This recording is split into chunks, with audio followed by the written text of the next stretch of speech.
So Marvel as a company and as a brand has been dominating headlines for the past few weeks. Obviously, the reason why we're here is Low-Key. Low-Key is one of the most anticipated Disney Plus shows that returned, and we've been reviewing it every week. And we obviously were very excited about that. But in addition to the MCU on Disney Plus, there's also Marvel Spider-Man 2, which just released a Mhm. couple of weeks ago on the PlayStation 5. We spent an extensive amount of time talking about that. That's literally the hottest game out right now. Millions and millions of copies sold. Many people are having a lot of fun with that experience.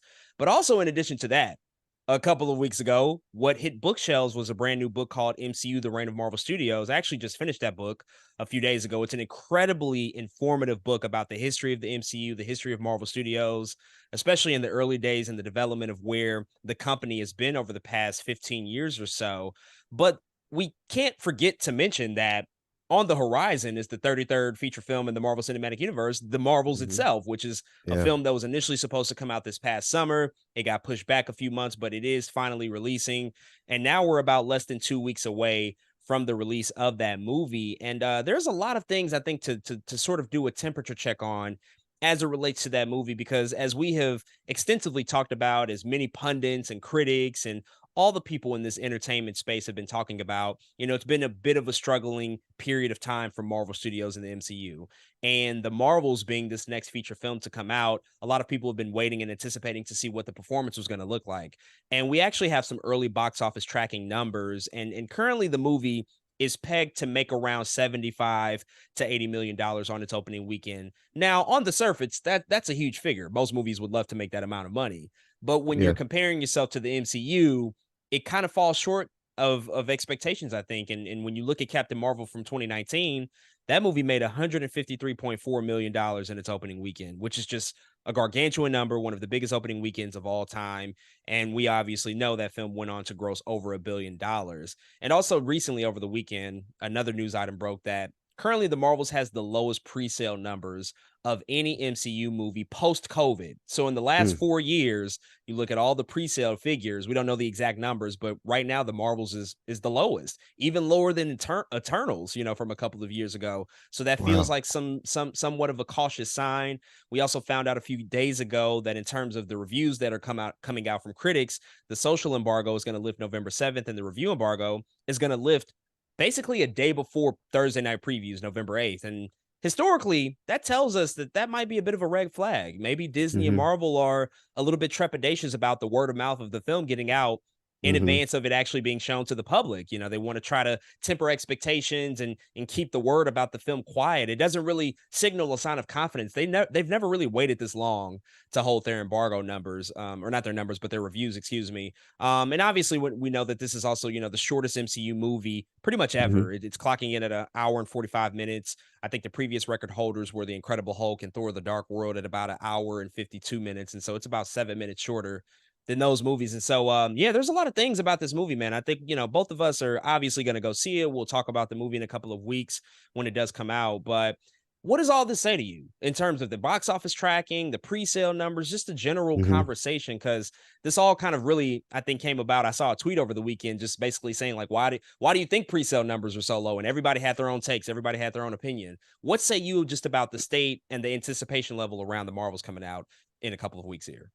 What a tricky time and weird time we're in when it comes to just the Marvel movies, man. And I think whatever reason people have, I think a little bit of it is always going to be right. At least a snippet of what they're saying is going to be right. And I think it's still multiple things, and it will always be, at least at this time, multiple things, man.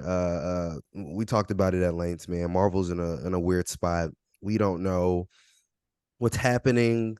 Everything is so wishy-washy. Some movies are a hit, some movies are the opposite of a hit. We've been getting some of the really good rated movies like Guardians, and we getting some of the worst box office and rated movies like Quantumania. You just don't know what's going to happen or what some of these things are going to look like. And I think the Marvels does kind of have some scary precedents in terms of again, Quantumania not performing well, this kind of being another weird seemingly galactic adventure that's happening here. And then not only that, but Captain Marvel as a person, as a character in the MCU, as a movie, didn't perform well necessarily with audiences for other reasons, right? Whether it's misogyny, whether, to be honest, it's just not my favorite movie either. But there was a lot of problems with the misogynistic view of that film very early, even before the movie came out. People was like Captain Marvel, blah blah blah blah blah blah blah. It's a lot of that going on too, and so I can imagine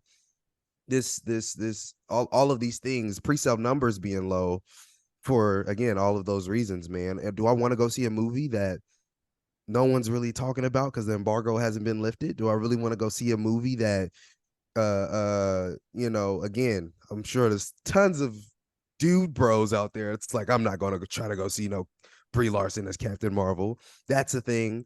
I think for us normal viewers who don't maybe necessarily have some of those biases, can still be scary to hear from people like Nia DaCosta, who's talked about her time on set and things like that. How much Kevin Feige has had his hand in in the production of this film, and it not being maybe completely hers how she wants it, or I don't know. There's so many things I think surrounding the film that can cause pause in this situation, man. And so, man, I to be honest, it's just I have not necessarily super pause, but I am cautious of all of this, right? I am cautious of all of it. We are in such a wishy-washy time that I don't know how to point my finger and say, that's the reason that this looks like this. And so the temperature, man, I have it, to put it quite literally, it's cold. I think it's cold out here for Marvel. It really is. It's getting cold outside, and it's cold out here for Marvel. And so I'm hoping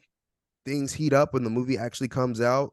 We've talked about this off the podcast, but my hope is that Marvel, seeing what happened with Captain Marvel and how misogyny kind of ruined some of that movie a little bit with the talk around it. And they're like, okay, we're not going to release embargoes because we know the dude bros, they gonna come out of the woodwork as soon as people start talking about this film. Let's wait a little bit until that happens. That is my hope. My hope is that this is it's a fine movie, and that they're just waiting.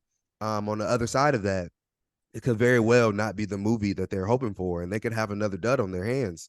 I very much hope that's not the case. It's our first Marvel movie directed by a Black woman, which will bring out an even crazier side of misogyny here within the dude bros. It's misogynoir at that point, obviously, but it's scary territory to be walking on, man. So again, all of this is to say I am afraid. I can't pretend like I'm not, but I really hope that there's some surprises on the other side of this. It's like, oh, the movie wasn't as bad as we thought, and that maybe Marvel has like not necessarily a secret hit, but something that we can hold on to that we at least say, okay, I'm satisfied with the way this movie turned out.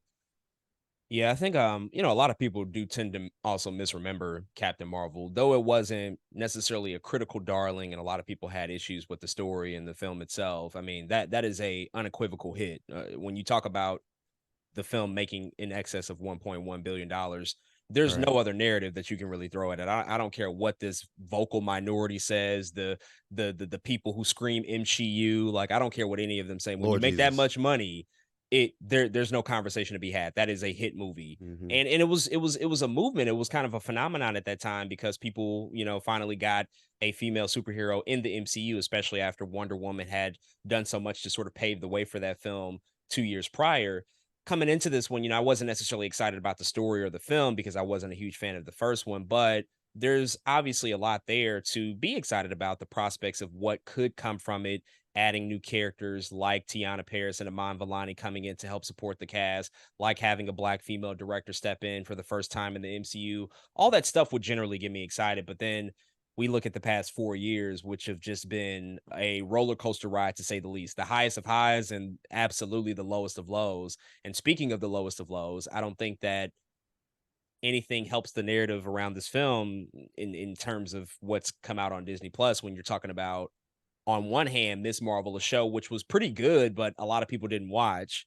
Mm-hmm. And then on the other hand, a show that's also probably tied into this movie, Secret Invasion, which is becoming one of those things that we are not Oof. going to speak about that much more in the future. It's Yeah. just a bad show. It's just a bad show. And Mm-hmm. so that doesn't help all of this, when you add on these other things. And I think optimistically I would hope that, everything you said about them holding reviews could lend itself to potentially maybe trying to curtail some of the negative word of mouth that might come out just from that vocal minority who chooses to try to trash the film. But if I'm being honest, after thinking Mhm. about it, I don't feel like they have a ton of confidence in this. The Yeah. trailers have also not given me a ton of confidence in just the movie and like what it's about. Like there hasn't really been much of a story presented in later Mhm. trailers. Like still don't really got a great sense of what it's about. Just a bare minimum of what we're expecting to get out of it. This does feel like they've kind of abandoned ship almost on this movie because I was really thinking for a while because we're still in the midst of the actor strike, the SAG after strike. I was really thinking that they were going to push this movie back. Like I thought that they Yeah. were just going to boot it to 2024, allow as much runway as possible to let these negotiations pass so that you can get Brie Larson and Tiana Paris and Aman Vellani and Samuel L. Jackson to promote this movie. And they didn't even do that. And I started to think like, well, why didn't they do that? Like they Mhm. can't be that confident that it's going to make all this money, especially when you bring out these tracking numbers and the review embargo news. It's like they might just be at the point of let's just put it out, get past it, and we'll keep pressing forward. And I think they Mhm. understand that it's a really challenging time for them right now. And it's not probably going to get all that much better because Echo's coming out in January, which that also has a lot of bad signals around it. Deadpool We 3 is taken off of the calendar at this point. That looks like to be the next saving grace of the MCU, but now we don't even know right. when it's going to come out because of these Mhm. ongoing negotiations. And so it's kind of just like an open, I don't want to say wasteland, but it's just like we're left with a lot of questions. Loki is, I think feeding us right now, but Mhm. it's tough. It's a tough terrain. And another thing about this whole thing, have you heard about the cameo leaks with this movie, like who's potentially involved? Okay. I, I have. we won't talk about it here because I don't want to spoil it, but that has come out that apparently a Mhm. cameo has been filmed for this movie relatively recently. It had to have been before the strike, so probably somewhere in the vicinity of 4 to 5 months ago, Mhm. featuring I would just say a non MCU character, a non MCU proper character that's apparently going to be in the mid to post credit scene. I have a sneaking suspicion and I would hate to say this because Marvel has never really done this, I don't think, but I have a sneaking suspicion that they have leaked this information on purpose to try to drum up excitement about the movie. They I do think that though. People do that. I Mhm. think it's probably a Black Adam situation where we found out about Henry Cavill and Superman well before the movie came out, and it's like, well, why would you tell us that? Obviously, you want to get those numbers up. Do you think that that is a potential reason as to why that information is just like so freely out there right now if you want to go see it, or is it just like another example of somebody, probably an insider got their hands on the information, leaked it out, and now we have it? I want to say it is like that. I feel like Marvel has been the type to if it's being leaked, it feels like it's on purpose nowadays, right? Where they've had their moments where they can put some secrets in a movie if they really want a secret to be in a movie. And so this definitely kind of feels like that situation, the Black Adam situation, as you put it, where they're like, I feel like let's get a little bit of rumbling here. You know what I mean? Let's get people because even part of me even feels like No Way Home was like too many people are confused. They need to Loki like no, they need to Loki know these guys are in this movie. Right. Let's kind of like let them know they're in the movie. So that's kind of what this feels like, man. I think they're I don't know if it's working though. That's the thing. Is like, does it work? Well, it's Is it also the going cameo to work? itself. Like, is that the It's the one that's going to get people cameo. to come out? Yeah, Like, exactly. It's like, is that the one? So yeah, I definitely think we're definitely in that situation. yeah, I do think that they intentionally let it out the bag because, again, that had to have been filmed before the strike. And they've managed to Yeah. keep it secret this entire time until all of a sudden, like Mhm. a week after the tracking numbers came out. Like, I don't find that to be a coincidence. But as you said, it's like, okay, but is that really going to get people to go outside the house to go see the Marvels? I don't think so. I don't think that that specific person, that specific actor, that cameo is necessarily going to move the needle. It's worth conversation for sure because it could point to potential things that are For bound to sure. happen in the future. But Mhm. by and large, that's not something that I think is gonna move the needle in terms of finances. But speaking of that, last question before we get to Loki, I just want to ask you about the box office prospects of the movie. We don't have to land on a specific number right now, even outside of the tracking, but in general, when it's all said and done, after the theatrical run is finished with the movie, do you think the Marvels will make money? Do you think it'll lose money, or do you think it might just sort of break even at where it is? And mind you, the budget is estimated to be around $275 million. Ooh, Very expensive movie, not cheap at yeah. all. So it has to make a substantial amount to turn a profits or to even break even. So where would you fall in terms of what the box office prospects might look like? I don't think it'll be Captain Marvel. I don't think we live in that time anymore where I don't know, we're just hitting billies just because, you know what I'm saying? But I also don't think it'll fail. I think it'll make a little bit of money. I do. I think there's still that force who went to see the first Captain Marvel who will be a little bit still behind this film. Of course, your MCU enthusiasts, I think will definitely go see the movie. I don't think it'll be a smash hit at all. In my mind, I'm landing somewhere north of like 500 mil, 600 mil area is kind of where I'm headed. Again, because all the weirdness, but yeah, I still think it'll make money, just not, nor do I think it'll bomb. I just don't think it'll be the best outing we've seen. That's fair. I think if I have to pick, I think it's gonna lose money, but not like a Hmm. significant amount of money. I don't think it's gonna be a bomb like The Flash was earlier this summer, Ooh, where that's just yeah. like a catastrophe. I don't think it's gonna be that. I do have a hard time believing, just based on all this information, the review embargo. Like, if it's a bad Hmm. movie, then people are definitely not gonna go see it. Like we That's saw true. with Quantum Mania, those reviews got out and it fell off of a cliff in its second weekend. You know what I'm saying? And I think a lot more Hmm. people are accustomed to just waiting on Disney Plus, knowing that the movie's going to be available within like 4 or 5, 6 weeks. So I think it's probably going to lose money, not a substantial amount, but I do think we're probably looking at Eternals, an Eternal situation. That movie did lose money, Yeah, but I did. it wasn't a huge money loser, but it's not sort of to the level I think of what the MCU is kind of used to. This is probably going to be a mild hit. And overall for like November, I don't really know. I don't know what's out there that's going to really get people at the movies in general. And I think losing Dune out of this month as well kind of took away some of the excitement from that crowd. Who would have showed up at the movie theaters to see Dune, and then I'm maybe so sad. maybe return for the Marvels. It just kind of deflated a lot of the energy, I think, around this particular time, plus the Hmm. narrative around Marvel, plus the misogyny that's bound to come out.